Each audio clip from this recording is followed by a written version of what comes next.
Ajoyib savol. Buni yaxshilab eshitinglar, qaranglar. Aylana berilgan, urinma o'tkazilgan va urinmalarning chiqqan nuqtasidan aylana markaziga, demak, bitta kesma o'tkazilgan.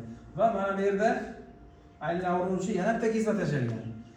Mana bu nuqtadan mana bu yergacha bo'lgan masofa 3 ga, mana bu 2 ga. Mana bu masofa 4 bo'lsa, mana bo'lak x toping degan savol ekan. Yaxshigina qiyin savol bu savol. Demak, yechimini o'rgatamiz. Mana bu yerdan bitta aylana markaziga kesma tashlaymiz va u bisektriya bo'ladi. Bu alfa bo'lsa, bu ham alfa bo'ladi. Mana bu burchakni beta deymiz. Beta deganimizdan keyin mana bu 3 burchak uchun biz bitta sinuslar teoremasini qo'llaymiz. Bunga o'xshagan misol oldin ko'rganmiz, faqat aylana bilan kelmagan-edi u.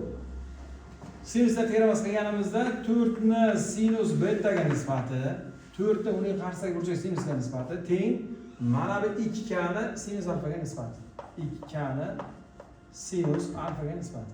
Ana endi mana bu burchak bilan bitta yana sinuslar teoremas qilamiz mana. Bizga bu uchun mana bu burchak kerak. Bu burchak 180 minus alfa bo'ladi. Endi 180 minus alfa bo'lgandan keyin x ni uning qarshidagi burchak sinusga nisbati, x ni sinus betaga nisbati teng bo'lyapti. 180 minus alfa qarshisida mana bu 3k qo'shilgan 2k bor, ya'ni 5k bo'ladi. 5k ni sinus 180 minus alfaga nisbati.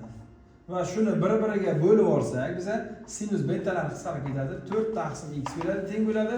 Keltirishga asosan bu ham sinus alfaga teng. Bu bilan qisqarib ketadi, klar ham qisqarib ketadi. 2 taqsim 5 bo'ladi. X ni topsak 10 degan javob chiqadi.